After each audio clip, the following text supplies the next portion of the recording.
Welcome, everyone, to Expat Hoops. This is a basketball podcast that talks to players who have played outside of the U.S. Today, we talk to Stephen Zack, a LaSalle grad who has played all across Europe and in Israel. Just a reminder that we rely on listener support. Subscribing to our YouTube channel and liking the videos has a big impact. For our audio podcast listeners, it's very similar. If you follow and review us wherever you get your podcasts, like Apple, Google, Spotify, Stitcher, Facebook, review us there. Really helps out with the algorithm and all those numbers and everything that's way above our heads. We just know it happens. But now, if you'll join me in welcoming Stephen to the pod, welcome to the pod. Thank you for having me, guys. Thank you so much for sitting down with us. We'll kind of go to sophomore year at LaSalle. Good year, great year, however you want to phrase it. Go to the Sweet 16 with one of our friends from the pod, Tyreek Duran, and several other guys actually that have touched the pro ranks. Not only in terms of what that experience was like, reflecting on it now, some years back, but also what was that like looking back on it, that so many of you went from a mid-major school now to successful pro careers. What's that kind of like when you're looking back on your college career, not only from the Sweet 16 perspective, but also in terms of, so many teammates have gone overseas and had long pro careers. What's that like?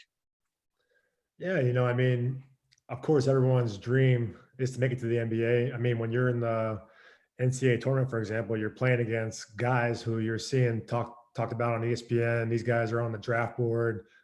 This guy is going to be in the lottery type things. And then you're a LaSalle where none of you are being talked about, even in the late second round of the draft, really. But I think that's why a lot of mid-major guys have very successful careers in Europe, is because you kind of develop that hunger, the underdog kind of mentality. The only way you're going to make it really is if you it's not natural talent, it's talent that you work on, and the success that you work for is pretty much what you earn. So being in the Sweet 16, playing against guys like that, it does put some light on your name, get you out there in the world. But I mean, it was an amazing run, something you'll always remember. And then a lot of us kept the career going and still play overseas now. So you mentioned that you were at LaSalle. It's a high mid-major program. You went to the Sweet 16. You got a lot of attention, but it's not a place where a lot of NBA attention is on the players that play there right off the bat. When did you decide, hey, I can actually still extend my basketball career. I can go pro. There's another option for me, even though I'm a LaSalle graduate, and that option is overseas? Well, I mean, it really started with when I was young, really, with our assistant, Horace Pappy Owens. He had a great career professionally, NBA guy, but he always was in my ear saying, like, you don't worry about scoring 15, 20 points a game a night. Just focus on rebounding the basketball, being a big guy, doing what big guys do, setting screens, rolling hard to the paint, playing defense. Doing all the little things. He said, Steve, I'm telling you, you'll make a lot of money. He said, I don't know what, but you'll make a lot of money. Just keep doing those little things. And that's something I really focused on. My junior year, I was all A-10, all defensive team. I always led in rebounds, almost top 2, top 3 in the Atlantic 10 every year for rebounding. And then my senior year, when I graduated, our last game, we lost to a Davidson Atlantic 10 tournament. My coach G said, "Hey, this is an agent that I know. His name is Andre Buck. I represent a couple of NBA guys. He's a local Philly guy." He said, "Just go with him. He'll get you started off." He did get me into the summer league with the Sixers, but that was kind of I didn't see much coming from that. I think summer league for a lot of guys is really just exposing them to Europe. To a European market, because a lot of European scouts come to summer league. And then I took my first job in Latvia. It was a small job. Looking back on it now, I kind of laugh at what they were paying me. It was an entry level job, but I just stuck to it and climbed the ladder over here in Europe. Seems like So- a good question. If you don't mind asking, or mind us asking, what was the pay like in the Latvian league at that point in time? I made $3,000 a month for 9 months, so 27,000 27. Yeah. which I probably could have took a job at McDonald's and made more than that. But you got to see the world, and it's also for 9 months. And were there any other perks that, yeah, you may not have been making a lot of money, but were there any other perks, playing your apartment, I'm sure, was provided, that sort of thing. What sort of other perks did you have, if any? Yeah, well, okay, so I did have a very, they gave me a nice apartment, but no car. I actually went to a used bike shop in the city and bought like a used mountain bike, and I was biking to practice every day, on a bike, and Got your cardio in. it actually got to a point in the middle of winter where I was like had the ski mask on and gloves, and the coach was like, "Steve, I swear to God, if you get sick, like I'm gonna be mad at you. Stop riding your bike," because they have a trolley, like a public tram that runs through the city, and they wanted me to take that. So I said, "Well, I don't have to pay for the tram. I have my bike." So they ended up giving me a huge book of tram tickets to start using the tram. But honestly, if it wasn't for the success of older guys that I knew that were in Europe and that were over the 6-figure mark, I don't know if I would have made it or not. But when I first got over there, I kind of just put my head down. It was a small Liepāja, Latvia, on the coast of the Baltic Sea, very, very small city. No one spoke English. There was Very cold, very windy. Yeah, it was cold by the time. No one was outside in the winter. September 1st. Yeah, Except for you riding your bike. Yeah. It got dark at 3 p.m.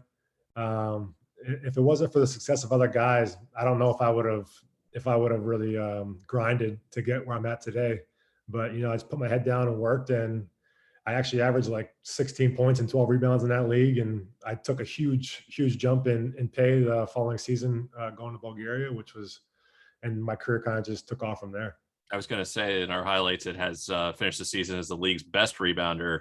Like you said, averaged 12 points a game. So it did lead to a better gig your next year in Bulgaria. What was the experience like at that point in time before you actually signed on with the Bulgarian team? Like, were you starting to see an increase in better offers other than that club that you ultimately signed on with? Well, yeah, it's actually a funny story. Well, not funny, but interesting story was that I was actually about to get bought out. An Italian team wanted me to come play for them in Italy. It was around, I believe, February. It was just dominating that league, and a team from Italy wanted to buy me out. And at practice, went up for a rebound, came down on a guy's foot, and my fifth metatarsal bone broke. The Kevin Durant injury. So what kind of gets lost with in European basketball is like when you're one of the top players on your team is they don't want you to miss time with an injury. And I went to a doctor's or a hospital and didn't even have crutches. I like hobbled the whole way, like in the guy's car, hobbling through the hospital, trying to get to the x-ray room with a broken foot. They put me in a soft cast and said, just sit for 4 to 6 weeks and you'll be ready by playoff time. Right. So I'm sitting in my apartment. My now wife, she was my girlfriend at the time. She was actually there with me at the time. We were so bored because there was nothing to do. I couldn't move, and that's when we actually bought we have a dog now, but it's a corgi, a Pembroke corgi. We actually got him in Latvia just to give us some entertainment while I was hurt. But so at my 4-week checkup, I go back to the doctor's office, and they're expecting me to have like 2 weeks left till I'm back to playing on the court with the bone all healed. And I go in, I'm looking at the x-ray, and it looks the exact same as when I first broke it. And they're talking in Latvian. I have no idea what they're saying. And this is actually a problem with a lot of guys overseas is when you go to the doctor's office, they're talking in their own language. You have no idea what they're talking about. And you don't know what they're saying, what the diagnosis is, what the real treatment should be. And I'm looking at it, and they're like, okay, just sit 2 more weeks and come back, and we'll see what it looks like. And then at that time, I asked, can I have a copy of the x-ray just for my own records? And they said, yeah. They actually agreed to it. They gave me the copy of my x-ray. I called my or have my mom get in touch with my doctor back home, because still I was 22 at the time, so still on my mom's insurance. And she gave him my X-ray, and he's like, he needs to get home now to have like surgery immediately. And I was talking to him. He's like, this is the exact injury Kevin Durant had. That, remember, he came back. Kevin Durant rested. He came back. Remember, then he re-broke it again. Same exact thing. So he actually learned from KD's injury that no, you can't just rest, like let it heal on its own. You need to have hardware put in there, a screw. So I had told my agent what my doctor at home said. He told the team that Steve needs to have surgery. He's not gonna be able to finish the season with you guys. Luckily, I still was owed like 3 months of pay at the time. Luckily, they gave me two months of pay, so I got to go home with something. I didn't lose out on all that money, but I went home, had surgery 3 days later, had a huge screw on my foot, still my foot ever since. And then I luckily had a really good fast recovery. Had a great summer working out, and that Bulgarian offer still stuck. So I was very lucky to still take that huge increase, even after coming off of a broken foot. Yeah, Wow. you did win the Bulgarian league title eventually with Lukoil Academic. So Yeah. that was good. You were FIBA Europe Cup top performer of the week in January of 2017. You got 20 and 15 in an away win against powerhouse Benfica. So it was a good time. It seems like your on the court experience in general was pretty good, but obviously things didn't go quite as well as you would hope at the end. Yeah, I mean, that was actually one reason why I took that. I mean, Bulgaria doesn't really seem like an appealing place to most people. I mean, so outside of Sofia, it's a very very poor, almost third world-ish country. I mean, there's amazing people there. I have a lot of great friends in Bulgaria, but I mean, it's a very poor country. But they played in the FIBA Europe Cup, which they play games all around Europe, and I really wanted to play in that league to get exposed to teams in bigger markets, outside of just those smaller countries. So that was one of the main reasons I took that job in Bulgaria. So we've talked about the Polish league before. That's your next stop. I have to preface this. I hope no one listening to this from Poland is offended by our past podcasts where we've talked about the difficult situation in the last decade or so of the travel in Poland, which is a legendary thing that all of our guests in Poland have talked about before. The infamous 6 to 10 hour bus rides that across the country and all that sort of thing. You're nodding your head. This sounds like something that is familiar to us. Tell us about Poland and some of that experience. If you open up Google Maps quick and type in the city Sopot, Sopot, you'll see exactly where it is in Poland. It's in the upper northern part of Poland, and you're playing games all around Poland. So you can just imagine those drives from. Warsaw is pretty far away from there. Yeah, I mean, Warsaw was about 4 to 5 hours, and you're not taking into consideration like the winter time, and it snows a lot in Poland. Poland's a very, very snowy country, so those trips when it snows, adds hours and hours and onto those trips. So when I was in Poland, I spent a lot of time in a bus. I was going to say this particular club is one that one of our past guests, Frank Turner, actually played for in 2012, 2013. And I think that he said it was a beautiful town. I think it's actually a resort town. But yeah, the travel is definitely the downside there. Tyreek also played for them too. He was one of the reasons why I went to that team, because he had played there, I think, 2 seasons prior. And he said like the city was nice and everything. Yeah, it is a nice beach town on the Baltic Sea. It's a tri-city. You have Gdansk, Gdynia, and Sopot. But yeah, those bus drives to southern Poland are quite long. That's when I got interested, or not interested. I got introduced to how a lot of these veteran European Polish players deal with that, and that's on the away trips. There'd always be a cooler of. And I always thought it was like ice or something, because it was when you got on the bus, it was filled with ice. And then after the game, the first time I go in the cooler and ask the trainer, is this ice for our knees or something? He said, no, that's for the beer for the bus ride on the way home. Well, I guess that's a bit of a perk in a way. It could be Yeah. for your knees, but you know, you No, could also that put that ice cold beer on your knee and have that be treatment enough. yeah, that ice was strictly for the beers only to keep them cold. But yeah, that's when I really got introduced to the different cultural side of how different. Maybe it's not. I mean, I've never been with the NBA. I mean, I just saw Patrick Beverley drinking a Bud Light at his post game press conference. So maybe it's not all that different from the NBA. So from Poland, you go back to Latvia. This time you're in Riga. So this is VTB United League.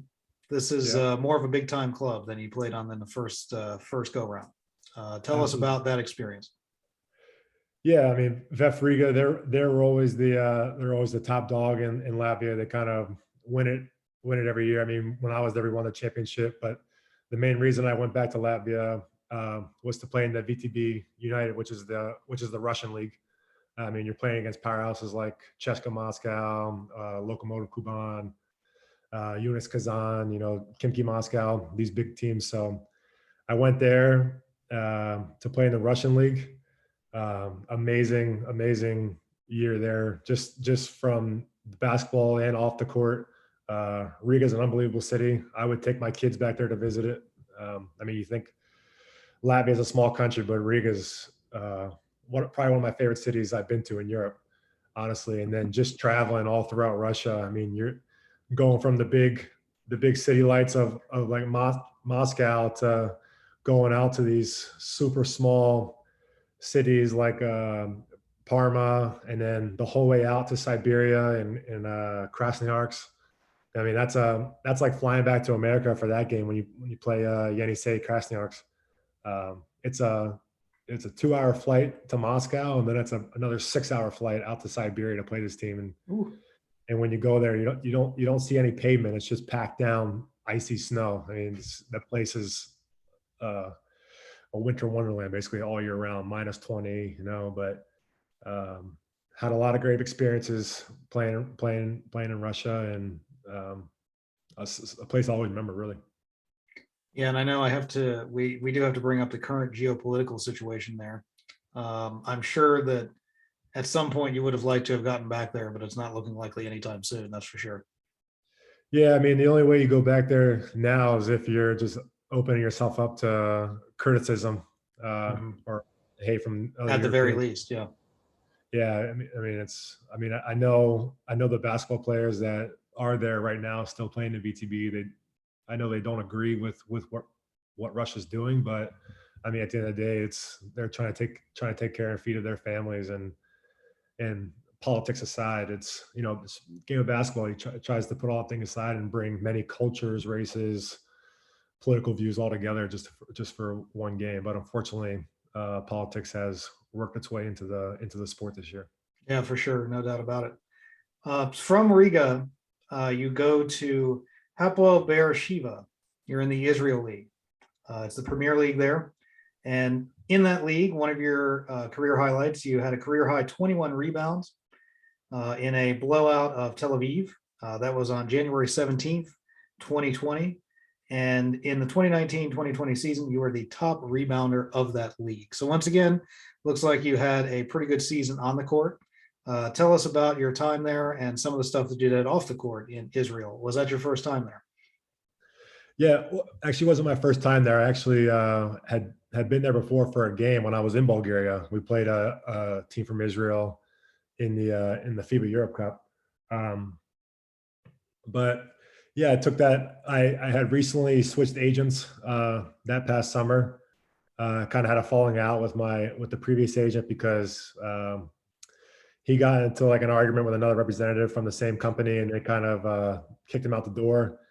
And then he said that he could still be an agent with all his contacts, but he ended up not being able to have those contacts, so I had to get rid of him. And I signed a Jewish agent, he's an American Jew out from California, Neil Rosenshine, unbelievable guy. He's been my agent ever since, done great work for me. But he had the Israel connection. He put me in Hapoel Beersheva. I played for a guy, Rami Hadar, probably still to this day, one of my favorite coaches I've ever played for.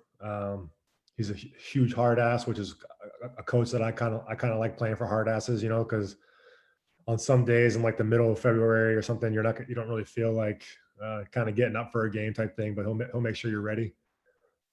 He always pushed me to the maximum. And the first day we got there, it was kind of funny. He said, "This is not a dictatorship. What I say goes. If you don't like it, the door's here. You can take your suitcases." He said, "Well, we're proud of that." So he's that kind of mentality.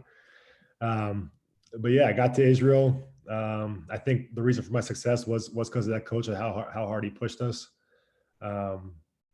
Our practices were kind of nice because he couldn't go more than probably an hour and 20 minutes without having a cigarette and Corona. You know, after practice ended and guys stay getting their shots, he's kind of standing at the door to where the fans come into the arena. He has the ice cold Corona in one hand, smoking a cigarette while he's watching, you know, because he's just one of those guys that's always has to take the edge off type thing. I don't know why his blood's always boiling, but it's like that. But I had a chance to go down to see the Red Sea, you know, the famous where Moses part of the Red Sea. Got to see that.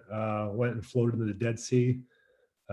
We're completely buoyant. I mean, it's impossible to sink yourself. Some of the saltiest water on earth. I made the mistake of trying to open my eyes underwater. That burned very bad. That's not good. Yeah, it was. Actually, no, I didn't put my eyes. I didn't open my eyes underwater. My wife said, then we were married. She was my wife by the time. She said it's good for to get your hair, to get the salty water on your hair. She said it's good for your hair and the moisture of your hair. So I kind of dipped my head back and I brought it up. And when I brought it up, all the water came right down my face and just ran into my eyes. You know, so that was a fun experience. Got to go to tour around Jerusalem. You know, see the Western Wall, see the Jesus's tomb where they say he was where he was buried and then resurrected. Got to do all those tour sites. I mean, it truly is the Holy Land. And then obviously Tel Aviv is it's like the Miami of Europe. Really, it's amazing city. We got Andy's attention. He's a big fan of Miami, so maybe Tel Aviv will go up on his list a little bit. Oh, yeah, it's already high up on the list. But I was gonna make the joke earlier when you were talking about the guys in Poland on the way back from the bus or on the trip back are drinking beer, and your coach is having a Corona cigarette. I'd be like, overseas basketball, they're just like us. They really are. I mean, back to Poland. You know, getting on top of a little bit. There's this guy. His name was Philip. He was 38 years old. Played EuroLeague. Played high level Poland for a long time. You know, at the time, our coach, we had a new younger coach. He was probably maybe 32. So Phil's older than this guy and has all our respect. And it wasn't the first game, but it was kind of like middle of the season, tensions were kind of getting a little high, and this Phil guy couldn't take the stress anymore and whatever. So after the game, we're sitting there. We had a tough loss on the road, and while the coach was talking to the TV right before he comes into the locker room to give the locker room speech, Phil just sits on the bench, crosses his legs, and lights up a cigarette and just starts smoking a cigarette in the locker room, waiting for the coach to come in. You know, and the coach comes in, and he's still smoking his cigarette. And the coach just talks to us, acts like he's not even there, you know. And it's like I'm looking, I'm like, is he gonna say anything? I'm like, the balls that this guy has, and he's like, he's when someone's a veteran and respected in Europe. I mean, what can a new young coach say to him? Type thing. It's like 1960s athletics in the U.S. There were a lot of 1960s and I was going to say you might be getting into 1980s in some cases. Yeah. I know, like, there are pictures of like Henry Aaron in the dugout, like having a cigarette himself, which is amazing because, you know, he's one of the greatest American athletes of all time. Yeah. And he's smoking cigarettes in the dugout. So times change, people change, but overseas, in some cases is lost in time. That's for sure. Absolutely. So from Israel, you go to Turkey. We didn't have a whole lot of players so far that have played in the Turkish league. How was that experience for you? Amazing. Right now the economic situation for Turkey isn't very good with their currency, the lira to dollar is. Yeah, and so in some cases hyperinflation recently. Yeah.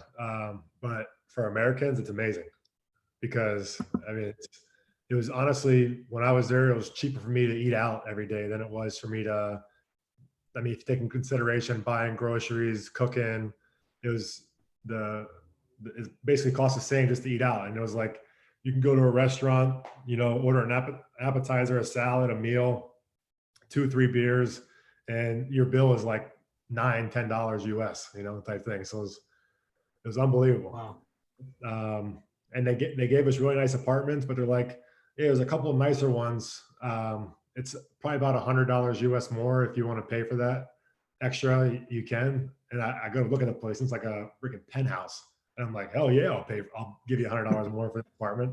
But to them, it's like thousands, Yeah. I was lucky enough to play for a team in Turkey that pays on time. There's a lot of guys that are suffering from back cases in FIBA from not getting paid. But luckily, the team I played for is Pekin, which is a big oil company in Turkey, and the president of our team actually went to Harvard for business, so he kind of understood how business works in America. That like on Friday at 8 a.m. you get your paycheck. It's not like, hey, 2-3 weeks go by, I gotta ask, are you sending the money type yet? So I was very lucky in that aspect.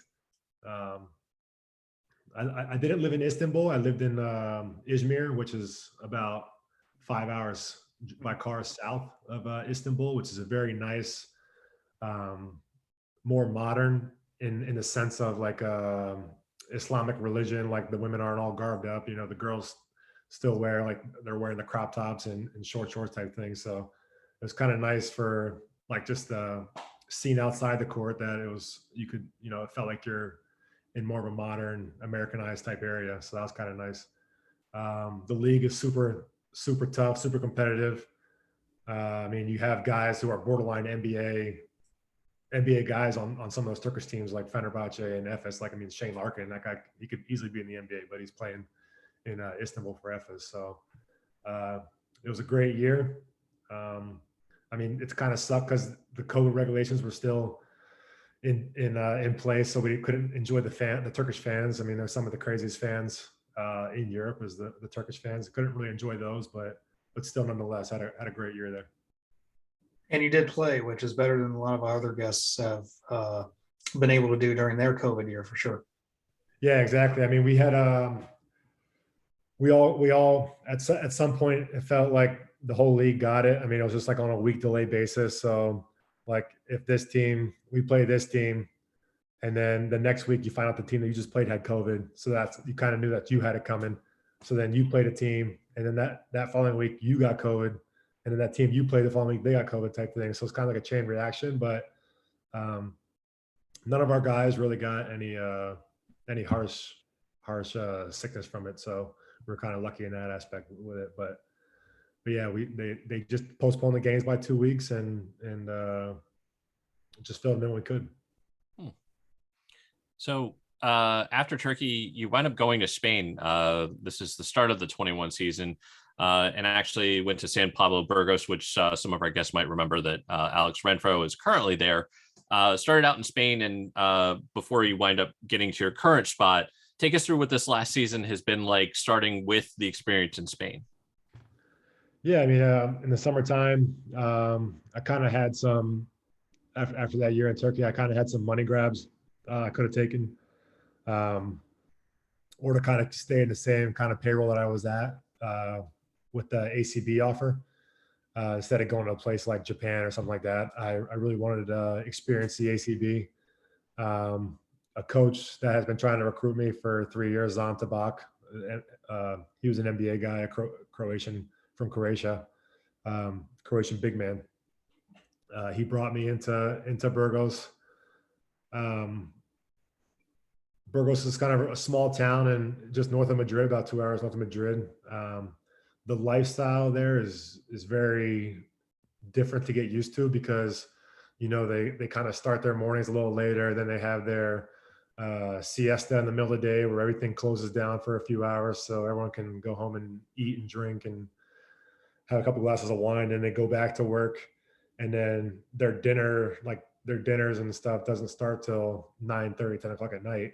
So everything just, it's not normal for an American. That type of lifestyle. So, I mean, you're having practices at 8 p.m. at night, and you're getting out of the gym at like 10 o'clock. Your games are always at 9 p.m., late night games. So it's definitely an adjustment. The Spanish culture is, it's, once you get used to it, it's pretty nice. People are super friendly there. Unfortunately, the team wasn't really happy with the way things were going, in which I'm not really sure why. I mean, we were first in our Champions League group and we were 500 in ACB. But I guess the fans, we ran a very a hard-nosed defensive kind of team. Like, our offense was ugly, and when I mean ugly, we were last in the ACB in offense, but we were first in defense proficiency. So they didn't really like that. They didn't enjoy watching it. So they were going to get rid of the coach. And that's when I kind of told my agent, I was like, you kind of roll the dice on what a new coach would like or anything. So things were just getting hairy. So we had an opportunity to come here to Halan here in Israel. So I jumped on the opportunity, took a nice little pay increase to come here, and now I'm finished the season out here in Israel, here in Halan. And we actually have the Final Four for Champions League coming up here in 2 weeks in Bilbao, Spain. So I'll be going back to Spain for the Final Four. Well, Stephen, it's been great having you on the pod today, but as always, we're not done. If you're an audio listener, head over to YouTube to hear the Expat extras, including the Larry Bird Merry Fucking Christmas trash talk story, which we'll get into over there. Stephen Zack, it's been good to hear from you for Israel, and let's get into the Expat extras. Absolutely. Hello, and thanks for watching. Be sure to give the video a like, and you can watch more videos over here. You can also click subscribe over here so you're notified when we have new content here on Expat Hoops.